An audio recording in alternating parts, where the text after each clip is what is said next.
bondela totelema tosambela toza mosala biso loboko 15 ans. Okumu na yo yawe nzambe tata na biso, tata na nkolo Yesu Masiya mobikisi na biso, yo oyo opesi biso makoki ya koyeba kosangana lisusu kati na esika kolongwa na bandako kokoma kati na esika na mituka na makolo, yo nde otambwisaki biso. Tokomi tobandi mpe mayangani na biso nde toyebi komitika na maboko na yo, pamba te yo nde opambolaka kobima, opambolaka kozonga na motu.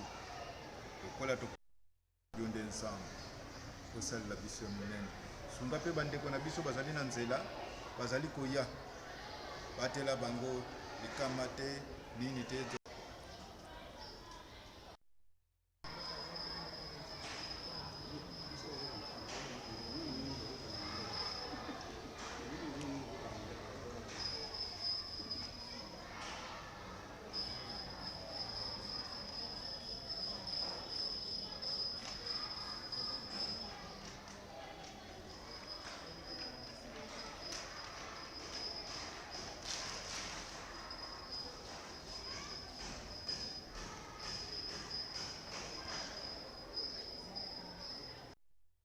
Malgré le retard, je veux féliciter maman Nabiso, maman Evoudi, azaka na colonel de Kimbanse côté Mikuli. Il y a commencé avant 9h30. C'est qu'on a hier, mais toujours que le possible. Maman Evoudi. Tu peux mettre les mains. A comme cela qui a voté. Mais na blobi kaka explica ka evoa na tena na dota ba liste ya bato kozala. Est-ce que azwa invitation penza? Ya ba yaki bato mibale.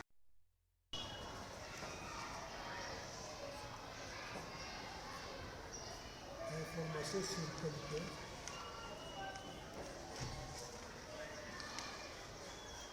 Sur qualité. Stratégie.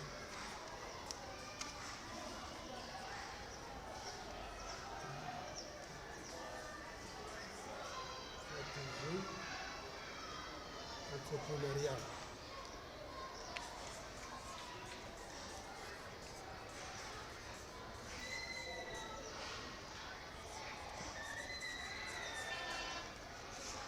Donc on a quelques stratégies entrepreneuriales.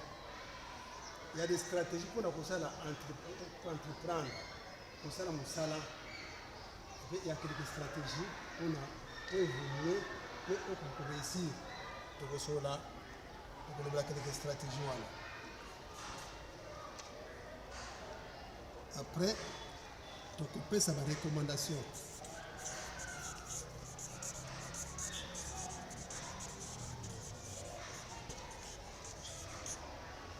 Quelques recommandations, donc on peut ça.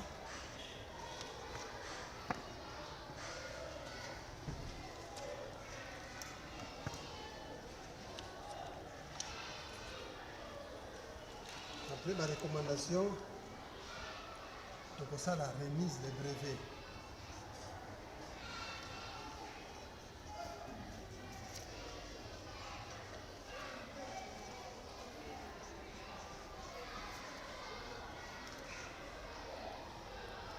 Donc ça la remise des certificats. Dans la certificat de Monisaki, donc ça la remise des certificats. Union sur la participer à la formation des métiers. Un seul accompagnaka, entrepreneurs, artisans micro et petits entrepreneurs, en tenant compte et suite, il y a approche de leur travail. Il y a quoi accompagner l'entrepreneur au yo, basé sur ça le ministère de Maboko. Un seul à s'intéresser à la mingi na bato ça la commerce. Mais un seul à s'intéresser beaucoup plus là-bas oyo parce que ça le ministère de Maboko. Le ministère de Maboko elle est transformé tel que ndenge vous allez awa. Vous avez ça la jus osalaka yaourt, osalaka gâteau, osalaka kwanga, osalaka malewa, hein? Osalaka mikate. Donc aujourd'hui nde yo wana nde entrepreneur to artisan NCM s'intéresse. C'est pourquoi NCM amonaki ke esengeli apesa bino formation ya ba petit métier. Dès qu'on a besoin d'une nouvelle chambre de métier. Vous avez formation au petit métier. Comme ça, moi, je vais faire ma boko. Vous avez fait ma boko, vous avez fait la ngopé, vous avez fait capé, vous avez fait un bon nayo. Vous avez donc, aujourd'hui, un produit de transformation, aujourd'hui, vous avez fait ici, au sombi, vous transformez, comme un logo de sauce, vous avez fait comme entrepreneur. Secteur, il y a transformation et la distribution des produits agroalimentaires et ils ont à lire Moussous dans le cannabis. Et ils forment Moussous dans le cannabis. Pambate, la transformation agroalimentaire ezali moyen moko munene pona ko réduire perte ya biloko tolonaka tel que bafuni ndenge na ndenge. Parce que mutu asali malala, ça malala atika malala boye. Moi mutu eponi na we baby azu perte. Mutu asali malala azu malala abongo liango ekomi ji. Moi azu perte ezate. Kutu azu pisa un plus encore. Osomo. Mutu asali ba manga aloni ba manga ndenyi moko. Mutu aloni ba anana ndenyi moko. Pe bongo na bongo.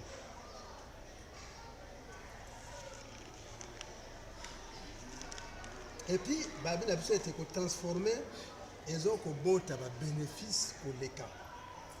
Quelque chose qui est fouillé. Yo loni, pilipili. On a des pilipili malamoko, on a des pilipili à transformer à comme son dingue, il y a pour gagner plus.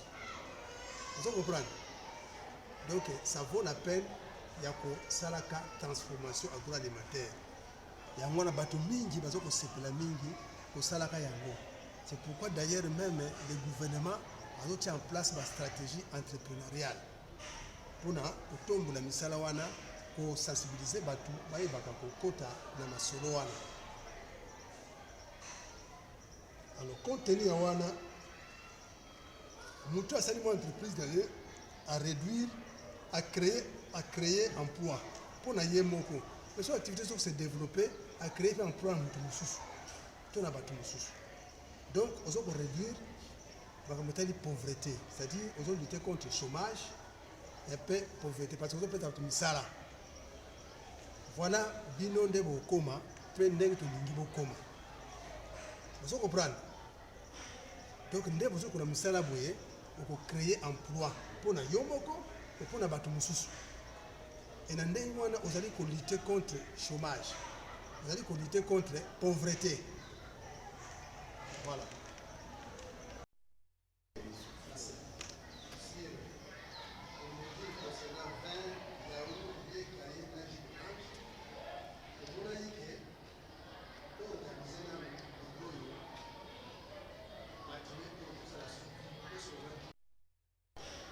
Ndenge tolingili pe bongo pe mokonzi azali wana monsieur le directeur nakanisi akomona ngo esengo mingi.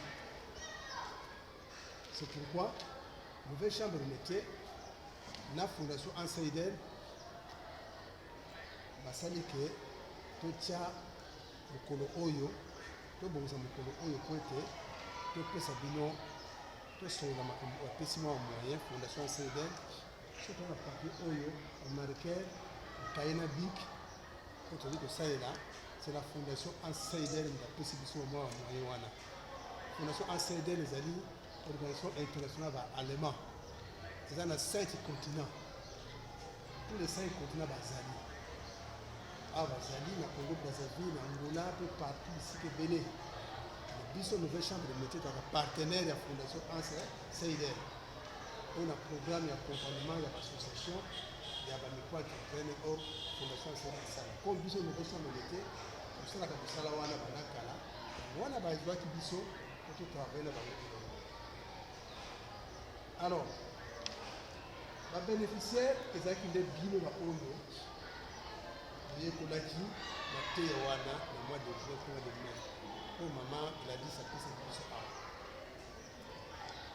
Objectif général, il y a national les c'est de sensibiliser et de montrer aux micro-entrepreneurs du secteur agroalimentaire l'importance de la mise en pratique des connaissances apprises lors de ces 2 dernières séries de formations pratiques. Autre chose qui Yaourt, les cahiers, 20 pena jus d'orange.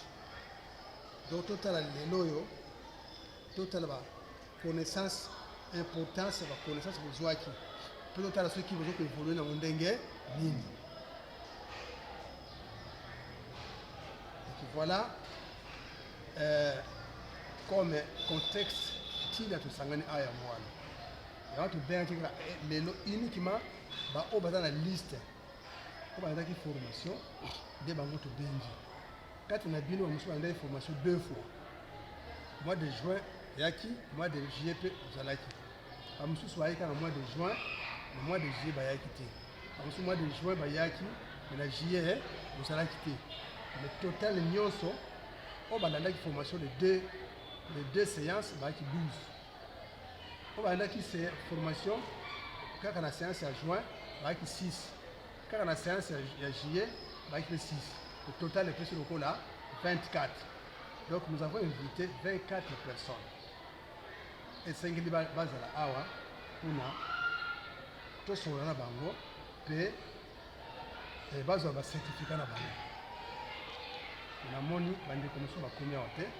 On a eu tout ça informé, maman Philo, on a eu tout ça à informé. Qu'il faut te manger, qu'il faut. Ah là, informé, les qui n'ont pas mis l'invitation, on peut regarder ce qu'on a. Voilà. Ah, les qui n'ont pas mis l'invitation. Éviter la benga qui est téléphone. ngai kaka kotalisa na mama Matie te lekaye na yaourt différence nango eza kaka na poids. Yaourt ezalaka kilo, lekaye ezalaka un peu léger. Donc soki ozwi résultat ya lekaye ebimi mwa léger komona te kobebisi ebebi te. La formule etikali la même, donc etikali ndenge moko. Mpo na papa na kosenga na yo soki okosala jus na insistaka plus ntango oke kosomba bafruit na yo fo kosomba bafruit oyo etela, fo kosomba bafruit eza mûr. Kosomba bafruit oyo soki osomba peut-être orange etela malamu mingi te, eza mpe na influence nango na jus ekopesa.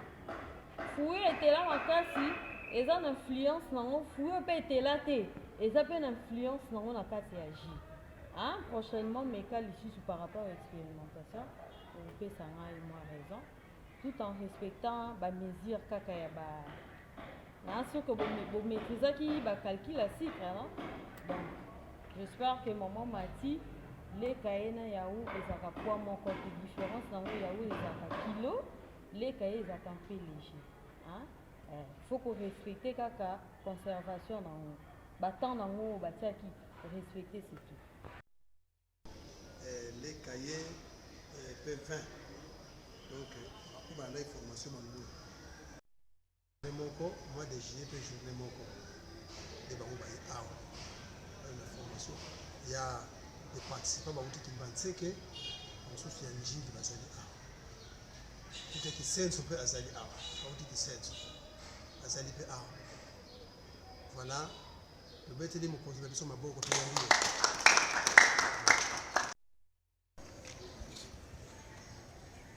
partenariat.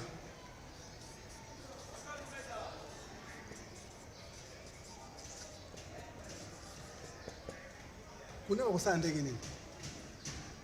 Peut-être vous avez associé.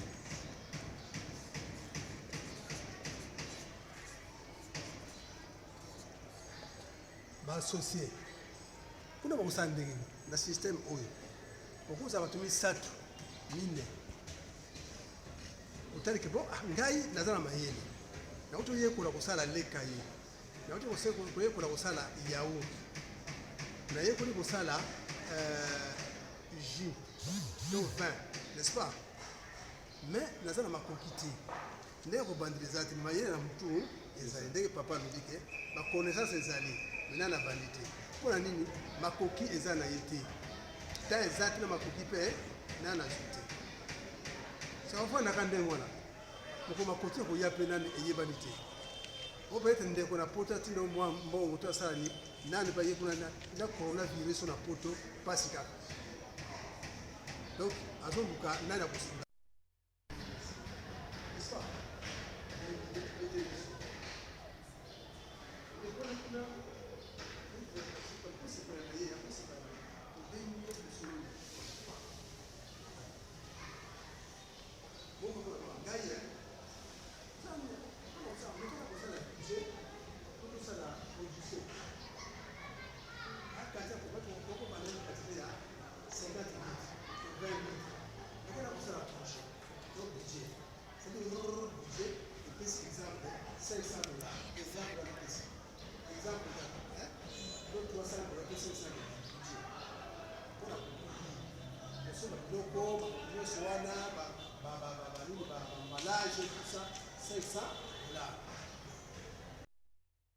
na même angle disait kaka en dehors il y a la formation mosusu il nous faudra aussi des recyclages là haut déjà c'est que c'est aussi important pour nous.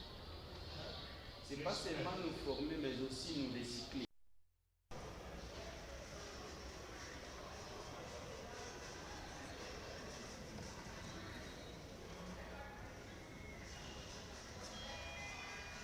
mais aussi on peut proposer des la recommandation est signée. Au niveau des corporations. Quoi nous sommes ça là-dedans? Il faut que nous des moyens financiers, non? Mobiliser, chercher comment mais déjà, le possible de former. Le bien former, nous allons faire en pratique. N'est-ce pas? Kikwene Delphin. Je suis chef de quartier 6 dans la commune d'Ndjili. Mes impressions sont bonnes car c'est une ONG qui vise le développement de notre juridiction. Alors, cette ONG est en train de former beaucoup de personnes sur l'entrepreneuriat. Ça, c'est une fierté pour nous. C'est la raison pour laquelle, à chaque instant, lorsque je suis invité à leur forum, je ne manque pas de pouvoir répondre. Parce que notre pays a besoin que non seulement les mamans ou les vieux, mais aussi les jeunes puissent être développés. Alors, ils vont se développer comment? En suivant des formations comme celles qui sont organisées par l'ONG, la nouvelle chambre de métiers. Et nous les félicitons. Je me réponds au nom de M. Liki d'Anthony Ferdinand. Je suis le directeur de l'emploi et entrepreneuriat des jeunes au ministère de la Jeunesse et l'initiation de la citoyenneté et cohésion nationale. Nous dit rapide à initier aux jeunes qui sont à la base. Et il a déjà fait un grand pas. Et je crois que l'année prochaine, il fera encore plus. Il faut que le programme nous arrive le plus tôt possible pour qu'il soit inséré dans notre programme. Et je viens de lui remettre les différents modules qui sont consignés également dans les documents que le ministère nous a demandés. Et je suis sûr que la nouvelle chambre de métier va réaliser tout ce qui est prévu dans ces documents. Et pour aujourd'hui, il y a une trentaine qu'on a formés et vraiment je suis très content de la vie parce que c'est une illustration pour les autres. Et je crois que l'année prochaine, on fera les doubles, soit les triples. Alors, la jeunesse, je suis très content pour cette jeunesse qui a compris que le travail travail ali tata na mama. Mosala yango mtetu bakita mboka. mosala yango moto epesaka développement. Et l'entrepreneuriat est au top. Et ces jeunes qui continuent à attendre le Messie, c'est toute cette connaissance que vous avez amassée et que vous devez mettre en pratique. Et ça, quand tu as aujourd'hui diplôme, aujourd'hui, nous avons fait des messieurs qui ont fait ça, la connaissance aujourd'hui, et ça, vraiment, nous avons mis le point à développement.